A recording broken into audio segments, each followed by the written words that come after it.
উম্মতের কান্দারি নবী, আশিক নবী, মাসুক নবী, নবী সূর্য মুহাম্মদ আরবি সাল্লাল্লাহু আলাইহি ওয়াসাল্লাম কোনো জবাব নাই। তিনি মাথা নিচের দিকে দিয়া যখন বইসা রইছেন, আমার আল্লাহ দেখতেছেন কি দেখতেছেন না? আমার আল্লাহ দেখতেছেন। তার প্রিয় হাবিব বড় পেরেশানিতে আছে, প্রশ্নের সম্মুখীন হয়ে গেছে, উত্তর নাই। আমার নবী সাল্লাল্লাহু আলাইহি ওয়াসাল্লামকে সাহাবায়ে কেরাম প্রশ্ন করেছে, আমার নবীর কাছে জবাব নাই। তাই আমার নবী সাল্লাল্লাহু আলাইহি ওয়াসাল্লাম সেই প্রশ্নের সম্মুখীনের উত্তর দেওয়ার জন্য আল্লাহ পাক রব্বুল আলামিন হযরত জিবরাইল আলাইহিস সালাতু ওয়াস সালামকে ডাক দিয়ে বলে, জিবরাইল, আমার পয়গম্বরকে তার সাহাবায়ে কেরাম প্রশ্ন করেছে বেহেশতের ভিতরে দেখতে পারবে কিনা। তার এই প্রশ্নের জবাবে আমার খুতবাতে তেলাওয়াতকৃত আয়াত নাযিল করেন, ওয়া মাইয়ুতিইল্লাহা ওয়ার রাসূলা ফাউলাইকা মাআল্লাযীনা আন'আমাল্লাহু আলাইহিম মিনান নাবিয়্যিনা ওয়াস-সিদ্দীকিনা ওয়াশ-শুহাদা'i ওয়াস-সালিহিন ওয়া হাসুনা উলাইকা রাফীকা। আল্লাহ পাক রব্বুল আলামিন হযরত জিবরাইল দিয়ে আয়াত নাযিল করলেন। জিবরাইল আসলেন, আসসালাতু ওয়াসসালামু আলাইকা ইয়া রাসূলুল্লাহ, আসসালাতু ওয়াসসালামু আলাইকা ইয়া হাবিবাল্লাহ। ওগো আল্লাহর পয়গম্বর, আপনার সাহাবায়ে কেরাম আপনাকে প্রশ্ন করেছেন, আপনার সাহাবীরা আপনাকে বেহেশতের ভিতরে দেখতে পারবে কিনা। সেই প্রশ্নের জবাব দিয়া মহান আল্লাহ পাক রব্বুল আলামিন এই আয়াত নাযিল করেছেন। আপনি মেহেরবানি করিয়া তাদেরকে আয়াতটা শুনাইয়া দেন।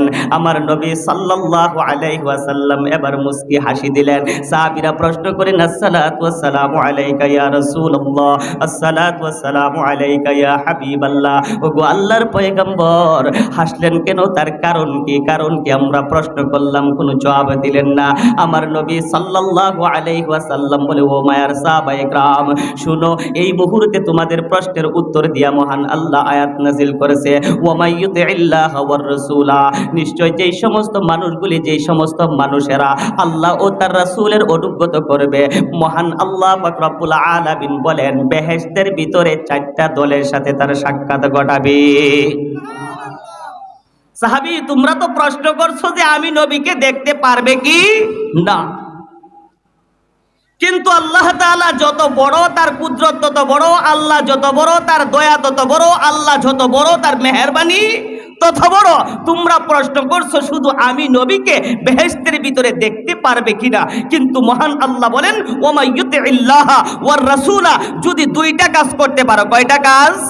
2টা কাজ যদি তোমরা করতে পারো, তাহলে আল্লাহ তাআলা শুধু আমি নবী কিসানা মিনান নাবিয়্যিন জমার সেগা তোমাদের সাথে সমস্ত নবীদের সাক্ষাৎ ঘটাইবে। বলেন সুবহানাল্লাহ। সমস্ত নবীদেরকে দেখবা, মিনান নাবিয়্যিন ওয়াস-সিদ্দীকিন, এবং সমস্ত সিদ্দিকদের সাথে। সিদ্দিকদের মধ্যে 1 নম্বরে সিদ্দিক ছিলেন কে? হযরতে আবু বকর সিদ্দিক রাদিয়াল্লাহু তাআলা আনহু। এখন আমার প্রশ্ন হইল, যেই নবীকে তারা সর্বদাই দেখে, যেই নবীর হাতে তারা কালিমা পয়রা মুসলমান হইল, যেই নবীকে সর্বদাই দেখে, তার কথা শুনে, তার ওয়াজ নসিহত শুনে, যেই নবীর পিছনে তারা 5 ওয়াক্ত নামাজ আদায় করে, সেই নবীকে অল্প মুহূর্ত না দেখলে তাদের শান্তি লাগে না। আবার দেখতে পারবো কিনা প্রশ্ন আসে। আপনাদের কি মন চায় না নবীকে একটু দেখার? আপনাদের মন চায় না? সাহাবীরা সর্বদাই দেখতেন, অল্প দেখছেন না, মনে শান্তি নাই, কিন্তু আমরা তো কোনোদিন নবীকে দেখি না। কথা ঠিক না? আপনাদের কি মন চায় না নবীকে দেখার? দেখার যদি মন চায়, আল্লাহ তাআলা বলেন, ও নবী, আপনার সমস্ত উম্মতদেরকে জানাইয়া দেন, তারা যদি 2টা কাজ করে। কয়টা কাজ? 2টা কাজ যদি করে, তাহলে আল্লাহ তাআলা শুধু আপনি নবীর সাথে নয়, আদম থেকে নিয়ে শেষ পয়গম্বর হযরতে মুহাম্মদ আরবি সাল্লাল্লাহু আলাইহি ওয়াসাল্লাম পর্যন্ত 2,24,000 পয়গম্বরের সাথে সাক্ষাৎ ঘটাইবে। বলে সুবহানাল্লাহ।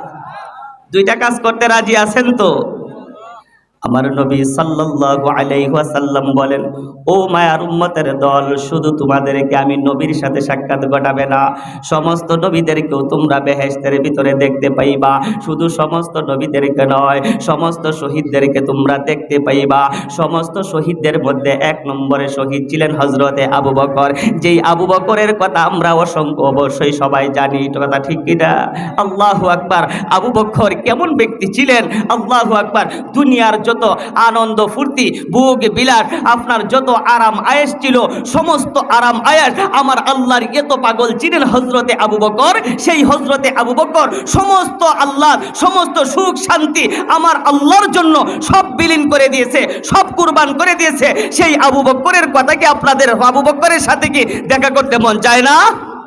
আমরা আবু বকরের কথা শুনি যে আবু বকর সিদ্দিক রাদিয়াল্লাহু তাআলা আনহু এমন ব্যক্তি ছিলেন, আল্লাহু আকবার। একদিন আসহাবে সুফা, আমার নবীর সাহাবী হযরত আবু বকর সিদ্দিক রাদিয়াল্লাহু তাআলা আনহু বসা, আল্লাহু আকবার। জিবরাইল আসিয়া হযরত আবু বকরকে সালাম জানাইছেন, বলতেছেন, ওগো নবীজি, আপনার পাশে যে লোক আবু বকরটা বসা, আবু বকরকে আল্লাহ নিজে সালাম জানাইছে। বলে সুবহান। শুধু সালাম জানান না, আল্লাহ জানতে চায় আবু বকর আল্লাহর প্রতি রাজি খুশি আসেনি। বলে সুবহান। আমার আপনার বেলায় এই কথা কইলে কি অবস্থা? আবু বকরকে জিজ্ঞাসা করে যে, আবু বকরকে জিজ্ঞাসা করে দেখেন যে আল্লাহর প্রতি আবু বকর খুশি আসেনি। কেন এই কথাটা বলেন?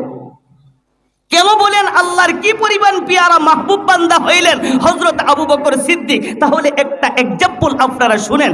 একদিন আমার নবী সাল্লাল্লাহু আলাইহি ওয়াসাল্লাম জোহরের নামাজ পড়াইছেন মসজিদে নববীতে। কোথায়? মসজিদে নববী। নামাজ পড়ানোর পর সালাম ফিরে পিছনের দিকে যখন তাকাইলেন, তাকাইয়া দেখেন আবু বকর নাই। কে নাই? কথাটা বুঝছেন? আপনারা অন্যদিকে খেয়াল, আপনাদের কষ্ট হচ্ছে। তো কথাগুলি মনোযোগ দিয়ে শুনবেন। আবু বকরকে আমরা দেখতে চাই। আবু বকর আমার আল্লাহর কেমন পিয়ারা বান্দা, আমার রসুলের কেমন প্রিয় ব্যক্তি, সাহাবী ছিলেন, কেমন শ্বশুর ছিলেন, সুখের কালের দুঃখী, আপনার দুঃখের কালেও সাথী সেই আবু বকর একদিন জোহরের নামাজে আসলেন না। নবীজি সাহাবীদেরকে প্রশ্ন করলেন, ও আমার সাহাবায়ে কিরাম, আবু বকরকে দেখছি না, আবু বকরের কি হইল? কোনো অসুস্থ হয়ে গেল কিনা? তার কোনো খোঁজখবর জানো? কেন? আবু বকর তো নামাজ ত্যাগ করার কথা না, জামাত ত্যাগ করার কথা না, কিন্তু আজকে জোহরের নামাজে আবু বকর কেন আসলো না? দেখেন আবু বকরের সাথে কেন আমাদের সাক্ষাৎ দরকার। কেমন ব্যক্তি ছিলেন আবু বকর? নবী সাহাবীদেরকে প্রশ্ন করলেন। প্রশ্ন করে বাকি নামাজ শেষ করলেন। মসজিদে রাসূল সাল্লাল্লাহু আলাইহি ওয়াসাল্লাম নামাজের পরে সাহাবীদেরকে সামনে নিয়ে কিছু ওয়াজ নসিহত করতেন। এটা আমার নবীর একটা আপনার তরিকা ছিল। তো নবী সাল্লাল্লাহু আলাইহি ওয়াসাল্লাম সাহাবীদেরকে সামনে নিয়ে বসলেন। এমন সময় হযরতে জিবরাইল আলাইহিস সালাতু ওয়াস সালাম উপস্থিত। কে উপস্থিত হয়েছে? জিবরাইল। কেন? নবী সাহাবীদেরকে প্রশ্ন করেছিল, ও আমার সাহাবায়ে কিরাম, আজকে জোহরের নামাজের মধ্যে আমার আবু বকর আসলো না, কারণ কি? অসুস্থ কিনা? তার কোনো খোঁজ খবর জানুনি? সমস্ত সাহাবীরা বলল, ইয়া রাসূলুল্লাহ, জানি না আবু বকর কেন নামাজে আসলো না। আচ্ছা, নবী যে পরবর্তীতে খোঁজ খবর নেবেন, সাহাবীদেরকে সামনে নিয়ে বসলেন। এমন সময় জিবরাইল আসছে। কে আসছে? জিবরাইল আসছে। আসিয়া সালাম দে, সালাতু ওয়াস সালামু আলাইকা ইয়া রাসূলুল্লাহ, আসসালাতু ওয়াসসালামু আলাইকা ইয়া হাবিবাল্লাহ। আমার নবী সাল্লাল্লাহু আলাইহি ওয়াসাল্লাম এবার তাকাইলেন জিবরাইলের দিকে। আমার নবী সাল্লাল্লাহু আলাইহি ওয়াসাল্লাম জিবরাইলের দিকে তাকাইয়া সালামের জবাব না দিয়া আর সজ্জিম্বিত হয়ে গেলেন। কেন? আমার নবী কি আর কোনোদিন জিবরাইলকে দেখেন নাই? আর দেখছে না? আল্লাহু আকবার। আমার নবীর কাছে তাফসীরকারক অগল বলেন যে হযরতে জিবরাইল কোন নবীর কাছে 2 বার, কোন নবীর কাছে 5 বার, 7 বার, 10 বার আসছে। আর আমার নবীর কাছে হযরতে জিবরাইল 24,000 বার আসছে। বলে সুবহান। 24,000 যেই ব্যক্তিটাকে দেখছেন সর্বদাই, এই ব্যক্তিটাকে দেইকা হঠাৎ আর সংযুক্ত হয়েছে, এনকটা কিন্তু আছে না নাই? আমার নবী সাল্লাল্লাহু আলাইহি ওয়াসাল্লাম এবার আবু বকরের দিকে, হযরত জিবরাইলের দিকে তাকাইয়া তিনি আরশাদ জিম্বিত হয়ে গেলেন। কি আরশাদ জিম্বিত? হযরত জিবরাইল আলাইহিস সালাতু ওয়াস সালাম এমন একটা ড্রেস, এমন একটা পোশাক পরিধান করলেন। আমার নবী সাল্লাল্লাহু আলাইহি ওয়াসাল্লাম তাকাইয়া দেখে হযরতে জিবরাইলের পরনে সোলার শট দিয়া একটা জামা বানানো, আর খেজুর ছাড়ার সময় যে পাতা আবরণ আছে ওই আবরণ দিয়া একদিকে সোলার শট আর একদিকে খেজুরের একটা জাল। খেজুরের পাতাকে আপনার সুতা বানাইলেন, আর খেজুরের চুকা কাটাগুলি সুই দিয়ে একটার সাথে আরেকটা গিট্টু দিয়া দিয়ে একটা পোশাক পরিধান করে হযরতে জিবরাইল আলাইহিস সালাতু ওয়াস সালাম আমার নবীর দরবারে আসলেন। এই কারণে আমার নবী আশ্চর্যান্বিত, কেন হযরতে জিবরাইল জান্নাতি কোনো রেশমি কাপড়ের কোনো অভাব ছিল না, অভাব ছিল নেই। চাইলে সুন্দর পোশাক পরিধান করে আমার নবীর কাছে আসতেন, সর্বদাই সুন্দর সুসজ্জিত পোশাক পরিধান করে জিবরাইল আসতেন। কিন্তু আজকে দেখা যায় সালার শট, এটাও সুতার কোনো সেলাই নয়, এটা খেজুরের পাতা থেকে আঁশ তুইলা একটার সাথে আরেকটা এইভাবে গিট্টু দিয়া তিনি একটা জামা বানাইয়া পরিধান করে আমার নবীর দরবারে আসলেন। তাই এই পোশাকটা দেখে আমার নবী সাল্লাল্লাহু আলাইহি ওয়াসাল্লাম আশ্চর্যান্বিত হইলেন, আর মুস্কি মুস্কি হাসে, আবু বকর রে, হযরতে জিবরাইল রে, তোমার তো জান্নাতে কোনো পোশাকের অভাব ছিল না, এমন পোশাক কেন পরলা? নবী আশ্চর্যান্বিত, ও জিবরাইল তুমি এটা কেমন পোশাক পরলা? এই খেজুরের আবরণ ছাড়া সমাজে জাল, এই জাল এক সাইডে আর একদিকে সালার সর, এও সেলাই করছো কিতা দিয়া? এই খেজুরের পাতার আঁশ দিয়া আর কাঁটাগুলারে এইভাবে সেলাই করে করে দিয়া এইভাবে পিনলা, আর কি তোমার কি জান্নাতি কোনো পোশাকের অভাব ছিল? হযরতে জিবরাইল বলেন, ইয়া রাসূলুল্লাহ, কেন এই পোশাক পরছি এইটার উত্তর পরে দিব, আগে আপনি যে সাহাবীদেরকে প্রশ্ন করলেন যে আমার আবু বকর সিদ্দিক কেন আজকে জোহরের নামাজে জামাতে শরীক হয় না, কারণ কি, সেই কারণটার জবাব দিব। এই বলে আমার নবী সাল্লাল্লাহু আলাইহি ওয়াসাল্লামের ডান হাত মুবারকটা ধরলেন, দইরে এবার মসজিদে নববীর ভিতর থেকে বারান্দায় নিয়ে আসলেন। কোথায় আসলেন? আমার নবী, আপনার নবী বিশ্ব মানবতার মহানবী, শহীদ নির্যাতিত নিপীড়িত মহামানবতার নবী, উম্মতের কান্দারি নবী, আশিক নবী, মাসুক নবী, নবী সূর্য মুহাম্মদ আরবি সাল্লাল্লাহু আলাইহি ওয়াসাল্লামের হস্ত মুবারক দিয়া যখন বাহিরে বারান্দায় আসলেন, রাসূল সাল্লাল্লাহু আলাইহি ওয়াসাল্লামকে আবার জিবরাইল বলেন, হাজা আবু বকর। আমার নবী সাল্লাল্লাহু আলাইহি ওয়াসাল্লামকে জিবরাইল দেখায়, ও আল্লাহর পয়গম্বর, আপনি তো প্রশ্ন করেছিলেন আবু বকর কোথায়, কেন আজকে নামাজে আসে না? ওই দেখেন আপনার আবু বকর সিদ্দিক রাদিয়াল্লাহু তাআলা আনহু মসজিদের এক কোণারে দাঁড়িয়ে তিনি নামাজ আদায় করতেছে। আমার নবী, আপনার নবী বিশ্ব নবী রাহমাতুল লিল আলামিন এবার মসজিদের বারান্দার কোণার দিকে যখন তাকাইলেন, আমার নবী সাল্লাল্লাহু আলাইহি ওয়াসাল্লামের চোখ মোবারক দিয়া মণিমুক্তার মতন অশ্রুগুলি ঝরতেছে। আমার নবী কান্নায় পড়ে গেলেন। আমার নবী কাঁদতেছেন কাঁদতেছেন, কারণ কি, আমার নবী সাল্লাল্লাহু আলাইহি ওয়াসাল্লাম কাঁদে, আর একবার আবু বকরের দিকে তাকায়, আর একবার হযরতে জিবরাইলের দিকে তাকায়, একবার জিবরাইলের দিকে তাকায়, আর একবার আবু বকরের দিকে তাকায়। আমার নবী সাল্লাল্লাহু আলাইহি ওয়াসাল্লাম কেন তাকাইলেন? তাকাইয়া দেখে নবী সাল্লাল্লাহু আলাইহি ওয়াসাল্লাম আবু বকরের পরনে যেই জামাটা, ওই জামার চেম একটা জামা হযরতে জিবরাইল আলাইহিস সালাতু ওয়াস সালামের গায়ে। সুবহানাল্লাহ বললেন। আমার নবী সাল্লাল্লাহু আলাইহি ওয়াসাল্লাম কাঁদে, কারণ মক্কার মধ্যে প্রভাবশালী এক ব্যক্তিত্ব ছিলেন আবু বকর। কিন্তু যেই না তিনি ইসলাম ধর্ম গ্রহণ করলেন আমার আল্লাহর জন্য, আমার আল্লাহর রসুলের জন্য, আল্লাহর দ্বীনের জন্য সমস্ত সম্পদ, সমস্ত সুখ, আল্লাহর যা কিছু ছিল সব বিসর্জন দিয়া দিছে। আজকে আবু বকর সিদ্দিক রাদিয়াল্লাহু তাআলা আনহু সালার শটে গায়ে দিয়া একটা সুই সুতাও ছিল না। আমার নবী সাল্লাল্লাহু আলাইহি ওয়াসাল্লামকে এবার জিবরাইল বলেন, ইয়া রাসূলুল্লাহ, ইয়া হাবিবাল্লাহ, ও আল্লাহর পয়গম্বর, আপনি আমাকে প্রশ্ন করেছিলেন জিবরাইল, সালার চট পিঞ্চ বেশ ভালো কথা, কিন্তু এটার সেলাইটা কেন সুতা দিয়া দিলা না? কেন তোমার কি একটা সুই সুতারও শর্ট ছিল? ওগো নবীজি, না না না, আমাদের সুই সুতার কোনো শর্ট ছিল না। কিন্তু আপনি আবু বকরের দিকে তাকাইয়া দেখেন, আবু বকর সিদ্দিক রাদিয়াল্লাহু তাআলা আনহু যেই জামাটা পরিধান করেছে, ওই জামাটার মধ্যে খেজুরের আঁশ দিয়া সেলাই করা এবং খেজুরের কাঁটা দিয়া এইভাবে সেলাই করা। ওগো নবীজি শুনেন, হযরত আবু বকর সিদ্দিক রাদিয়াল্লাহু তাআলা আনহু কেন আজকে জোহরের নামাজে আসে না, তার কারণ কি শুনেন। আমার নবী সাল্লাল্লাহু আলাইহি ওয়াসাল্লামকে জিবরাইল বলে, হযরত আবু বকরের এই যে জামাটা আছে, এই জামাটা মাথায় যখন ময়লা যুক্ত হয়ে গেছে, সকালবেলা যখন দৌত করে দিল, দিনের মেঘাচ্ছন্নতার কারণে শুকায় নাই, ভিজা এটা যদি পরিধান করে আসে হয়তো এটার থেকে দুর্গন্ধ আসতে পারে, তাই শুকাইতে দেরি হইছে বিদায় তিনি দড়ি করিয়া নামাজে আসছে। ওগো নবীজি শুনেন, হযরত আবু বকর সিদ্দিক রাদিয়াল্লাহু তাআলা আনহু ওই সালার শর্ট পরিধান করিয়া যখন মসজিদের দিকে রওনা করলেন, আমার আল্লাহ দেখতেছেন কি দেখতেছেন না? আমার আল্লাহ দেখতেছেন। আবু বকর মক্কার মধ্যে এবং প্রতাপশালী এক ব্যক্তিত্ব ছিলেন। আবু বকর সিদ্দিক রাদিয়াল্লাহু তাআলা আনহু মক্কার মধ্যে প্রচুর ধন সম্পদের মালিক ছিলেন। যেইটা ইসলাম ধর্ম গ্রহণ করেছে, আল্লাহর উপর ঈমান আনছে, সমস্ত ধন সম্পদ আল্লাহর রাস্তায় ব্যয় করে দিয়েছে। কেমন ভাবে ব্যয় করে দিয়েছে? ইয়া রাসূলুল্লাহ শুনেন, হযরত আবু বকর সিদ্দিকের ঘরে একটা সুই সুতাও ছিল না। ইয়া রাসূলুল্লাহ আপনার কি সেই দিনের কথাটা মনে আছে? রাসূল বলেন, কোন দিনের কথা? যে আপনি যেই দিন বলেছিলেন, ও আমার সাহাবায়ে কেরামের দল, তোমরা বাইতুল মালের মধ্যে তোমরা দান করো, কারণ সামনে যুদ্ধের জন্য প্রস্তুতি গ্রহণ করতে হবে। সেই দিন হযরতে আবু বকর সিদ্দিক, হযরত ওমর, হযরত উসমান, আলী, এমনকি আপনার 100 লক্ষ সাহাবী আপনার সামনে ছিল গো নবীজি। এই সময় হযরত উমরে ফারুক রাদিয়াল্লাহু তাআলা আনহু বলেছিল, আহারে কোনোদিন হযরত আবু বকরকে কোনো নেক কাজের মধ্যে বাগাইতে পারি না, আজকে বাগাইয়া দিব। যেই নাম রাসূল সাল্লাল্লাহু আলাইহি ওয়াসাল্লাম বলে বাইতুল মালে তোমরা জমা করো, এই সময় হযরত উমরে ফারুক রাদিয়াল্লাহু তাআলা আনহুর যেই সম্পদ ছিল, সমস্ত সম্পদের অর্ধেক সম্পদ আমার নবীর দরবারে আনিয়ে হাজির করলেন। হযরত উসমান গনি, মদিনা মক্কার মধ্যে সবচাইতে বড় ধনাঢ্য ব্যক্তি হযরত উসমান, তিনি তার সমস্ত সম্পদের 3 ভাগের 1 ভাগ, হযরত উমর 2 ভাগের 1 ভাগ, তাই দ্বিতীয় খলিফা, হযরত উসমান 3 ভাগের 1 ভাগ, তাই তৃতীয় খলিফা।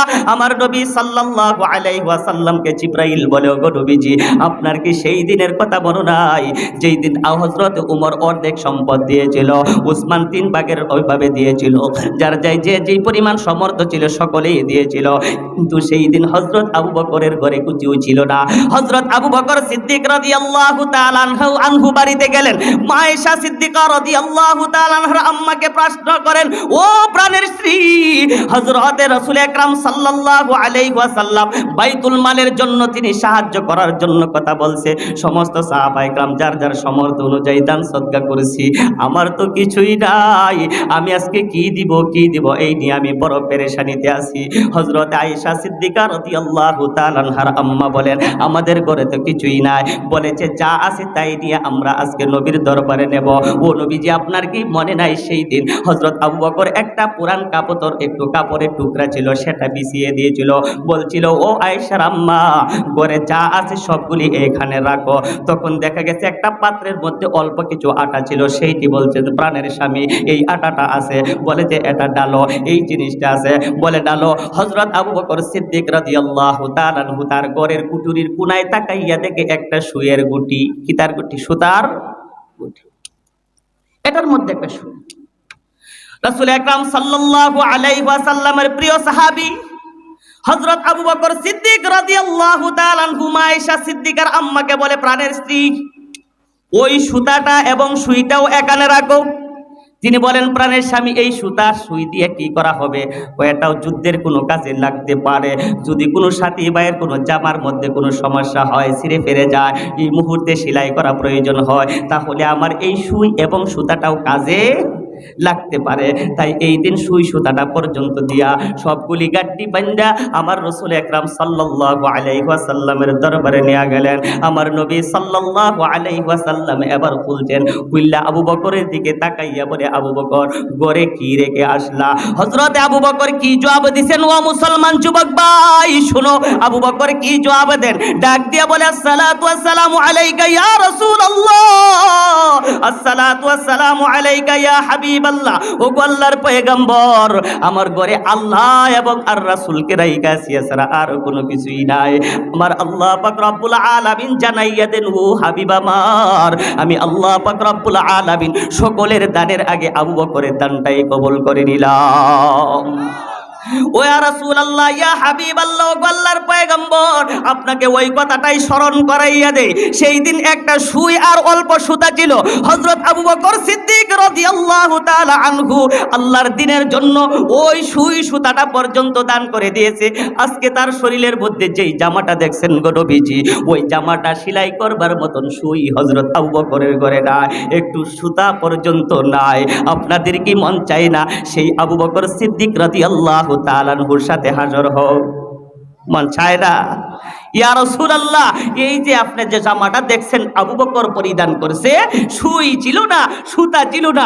সুই সুতাটা তো ওই যুদ্ধের জন্য তিনি দান করে দিয়েছিল ওগো নবীজি। কিন্তু এই যে আবু বকর এই ড্রেসটা পরে আজকে নামাজে আসছে, বিলম্ব হয়েছে, তাই আল্লাহ পাক রব্বুল আলামিন দেখছেন যখন আবু বকর ঘর থেকে বের হয়, তখনই আল্লাহ ডাক দিয়া বলে, ইয়া মালাইকা, হে সমস্ত ফেরেশতার দল, এই দিকে আসো, আজকে তোমাদের খুশির দিন, আজকে ঈদের দিন, তোমাদের জামাটা আমি আল্লাহ আমি পছন্দ কইরা দিমু, এইটাই তোমরা পরিধান করে আজকে ঈদ উদযাপন করবা। বলে সুবহানাল্লাহ। সমস্ত ফেরেশতারা একত্রিত হইলেন। আল্লাহ পাক রব্বুল আলামিন স্বয়ং হযরত আবু বকর সিদ্দিকের শরীরের মধ্যে যেই জামাটা ছিল সালার শট এবং খেজুরের আবরণ দিয়া, খেজুরের কাটা দিয়া, গিট্টু দিয়া দিয়া যেই পোশাকটা পরিধান করেছিল, যে একটা পোশাক ফেরেশতার মাধ্যমে আল্লাহ পাক রব্বুল আলামিন জান্নাতের ভিতরে নিলেন, নিয়া বললেন, ও জান্নাতি ফেরেশতারা, আজকে তোমরা এমন একটা ড্রেস, সাবধান, এর থেকে এই দিক সেই দিক হবে না, এমন একটা ড্রেস পরিয়া আজকে তোমরা ঈদ উদযাপন করবা। কেন? আমার প্রিয় বান্দা হযরত আবু বকর সিদ্দিক আজকে এই পোশাক পরিয়া মসজিদে নববীতে গেছি। আল্লাহ পাক রব্বুল আলামিন বলেন, ওয়া মান ইউতিইল্লাহ ওয়ার রাসূল, আমার আল্লাহ পাক রব্বুল আলামিন বলে, ও আমার নবী, আপনি উম্মতদেরকে জানাইয়া দেন, তারা যদি দুইটা কাজ করে, কয়টা কাজ? দুইটা কাজ যদি তারা করে, তাহলে আমি আল্লাহ পাক রব্বুল আলামিন তাদেরকে চারটা দলের সাথে আমি সাক্ষাৎ করাবো। এক নম্বর হলো মিনান নবিয়িন, সমস্ত নবী। আদমকে কি আপনার দেখাদের মন চায় না? আমরা জাতির পিতা ইব্রাহিমকে দেখার মন চায় না? হযরত মূসার নাম শুনছি আপনাদেরকে দেখার মন চায় না? হযরত ঈসার নাম শুনছি আপনাদেরকে দেখার মন চায় না? হযরত ইউসুফের নাম শুনছি আপনাদেরকে দেখার মন চায় না? দেখার মন চাইনি? মন তো চাইতে পারে, জীবনে দেখছি না, ইউসুফের কথা খালি শুনতাম, এত সুন্দর ব্যক্তি, যে ইউসুফের জন্য মিশরের সমস্ত নারীরা পর্যন্ত পাগল ছিল, বাদশাহ রাইয়ানের স্ত্রী আপনার জুলাইকা পর্যন্ত বৃদ্ধা মহিলাও পাগল ছিল এত সুন্দর ইউসুফের কথা শুনি। আপনাদের কি মন চায় না দেখার? যদি দেখার মন চায়, কাজ কয়টা? কয়টা? দুইটা কাজ করতে হবে। একটা হলো আল্লাহ তাআলার হুকুম আর নবীর তরিকায় আমার জীবনটা যদি পরিচালনা করি, তাহলে আল্লাহ পাক রব্বুল আলামিন বলেন, ও উম্মতি মুহাম্মাদের দল, তোমরা সুসংবাদ গ্রহণ করো, আমি আল্লাহ পাক রব্বুল আলামিন বেহেশতের ভিতরে আদম থেকে নিয়া হযরত ঈসা পর্যন্ত 1,23,999 জনের সাথে বেহেশতের ভিতরে সাক্ষাৎ ঘটাইব। মিনান নাবিয়িন ওয়াস সিদ্দিকিন, ও নবীর উম্মতের দল, তোমরা যদি দুইটা কাজ করো, এক নম্বর কাজ হলো যদি আল্লাহর অনুগত করো, রাসূলের অনুগত করো, দুই নম্বরে রাসূলের অনুকরণ করো, আমি আল্লাহ তোমাদের দুই নম্বর দলের সাথে সাক্ষাৎ ঘটাবো। সেটা হলো সমস্ত সাহাবায়ে কেরামের দল, সমস্ত সিদ্দিকিনের দল। যেই আবু বকরের কথা শুনলাম, এই আবু বকর সারাটা জন্ম আমার আল্লাহর জন্য সবকিছু বিসর্জন দিয়েছে, সেই আবু বকরকে দেখার কি একটু মন চায় না? আল্লাহর রাসূল বলেন, ও মায়ার উম্মতের দল, আল্লাহ জানাইয়া দিছে, যদি তোমরা দুইটা কাজ করো, মহান আল্লাহ পাক রব্বুল আলামিন সেই আবু বকরের সাথে তোমার জান্নাতে দেখা করাবে। এরপরে মিনান নাবিয়িন ওয়াস সিদ্দিকিন ওয়াস শুহাদা, সমস্ত শহীদগণের মধ্যে এক নম্বরে শহীদ ছিলেন হযরতে আমিরে হামজা। কথা ঠিক কিনা? সমস্ত শহীদের মধ্যে ছিলেন হযরতে আমিরে হামজা। আমার নবী সাল্লাল্লাহু আলাইহি ওয়াসাল্লাম বলে, মায়ার উম্মতের দল, যদি দুইটা কাজ করো, মহান আল্লাহ পাক রব্বুল আলামিন সমস্ত শহীদদের সাথে তোমাদের সাক্ষাৎ ঘটাবে, মিনাশ শুহাদা ওয়াস সালিহিন, এবং যদি তোমরা দুইটা কাজ করতে পারো রে বান্দা, তাহলে মহান আল্লাহ 4 নম্বরে একটা দলের সাথে সাক্ষাৎ করাবে। সেটা হলো সমস্ত আমেলে সালেহ, আল্লাহর ওলি ওয়াল। 1 নম্বরে ওলি ছিলেন হযরতে বরফির আব্দুল কাদের জিলানী। কথা ঠিক কিনা? হযরত আবু বকর, হযরতে আব্দুল কাদের জিলানী রহমাতুল্লাহি আলাইহির কথা শুনি, হযরত শাহ বাহাউদ্দিন নকশবন্দির কথা শুনি, হযরত মুজাদ্দিদ আল ফাজানের কথা শুনি, হযরত খাজা মুঈনুদ্দিন চিশতি আজমিরি রহমাতুল্লাহি আলাইহির কথা শুনি, যাদের জন্য আমরা এত পাগল দুনিয়াতে আমরা দেখছি না। মহান আল্লাহ বলেন, বান্দারে যদি দুইটা কাজ করতে পারো আমি আল্লাহ পাক রব্বুল আলামিন সমস্ত ওলিদের সাথে তোমাদের সাক্ষাৎ ঘটাবো। এখন আপনারাই দুইটা কাজ করতে রাজি আছেন তো ইনশাআল্লাহ? করবেন তো? রাসূল বলেন, আল মারউ মাআ মান আহাব্বা, যার সাথে যার মহব্বত তার সাথে তার হাসর হবে। যদি তোমরা নবীকে মহব্বত করো নবীর সাথে সাক্ষাৎ হবে, তোমরা যদি সাহাবায়ে কেরামকে মহব্বত করো সাহাবীদের সাথে সাক্ষাৎ হবে। দুনিয়াতে নয়, জাহান্নামে নয়, জান্নাতের মধ্যে। আপনারা সবাই চাইতো জান্নাতে যাইতাম, চান আপনারা সবাই?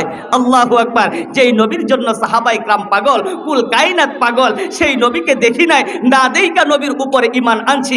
আমাদের মন তো ভ্যাকুল, আমরা নবীর সাথে একবার সাক্ষাৎ করি, কথা ঠিক কিনা? সবাই জানতো, চাইতে হলে কাজ হলো দুইটা, একটা হলো গিয়া আল্লাহর হুকুম মানা, আর 2 নম্বর হলো রাসূলের অনুসরণ আর অনুকরণ করা। দুইটা কাজ আমরা করতে পারবো তো ইনশাআল্লাহ? কে কে পারবো? দয়া করে হাতটা